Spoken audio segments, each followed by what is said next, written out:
นี่คือภาพบรรยากาศหมาหมูตุนนี่พี่น้องไอ้หมาลูกสาวมาลูกสาวนี่ตอนแรงเพิ่นกินนม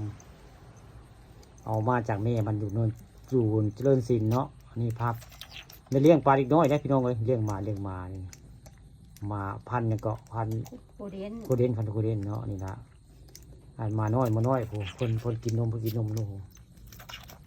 ปานคนกินนมในพี่น้องผู้นี่ภาพของมาน้อยคนเซฟแห้งบ่นะผู้อยู่คนกินบ่นี่ลึกแท้ละเดี๋ยวดิโอ้ยลูกเอ้ยภาพมาน้อยพี่น้องกินเบาๆลูกภาพมาน้อยกินนมนี่ล่ะค่อยๆแต่ก่อนไปเลี้ยงคนน้อยมันเลี้ยงมาน้อยมันก็ส่งเดียวแบบนี้เดียวกันไปดูเล่เป็นมาพี่น้องนี่มาเลี้ยงมาน้อยมาพอพวกละมาจากโรงพยาบาลเจริญศิลป์เนาะตอนแรกมันนี่เอาภาพบรรยากาศมาน้อยเพิ่งกินนมนะ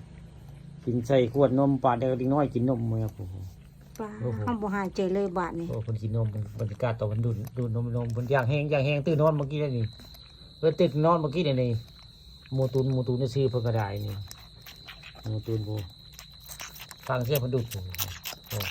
บับกินนมผมดูโอ้สิอยากแห้งเนาะโอ้นอนแต่หึงนี่ภาพบรรยากาศพี่น้องมันมาน้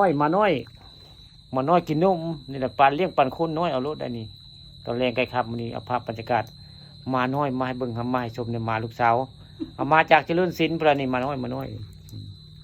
โอ้คนกินคนอยากแห้งนี่แหละภาพมาน้อยอยากกินนมแห้งนะเคยกินแต่นมแม่มากินนมมันนมป่องเป็นอยากแห้งหิวแห้งดิเนาะกินนมแม่ไปจะกินอะไรก็กินดิบานี่กินเป็นเวลาเด้บานี่กินนมป่องนี่ภาพมาน้อยพี่น้องมาน้อยกินนม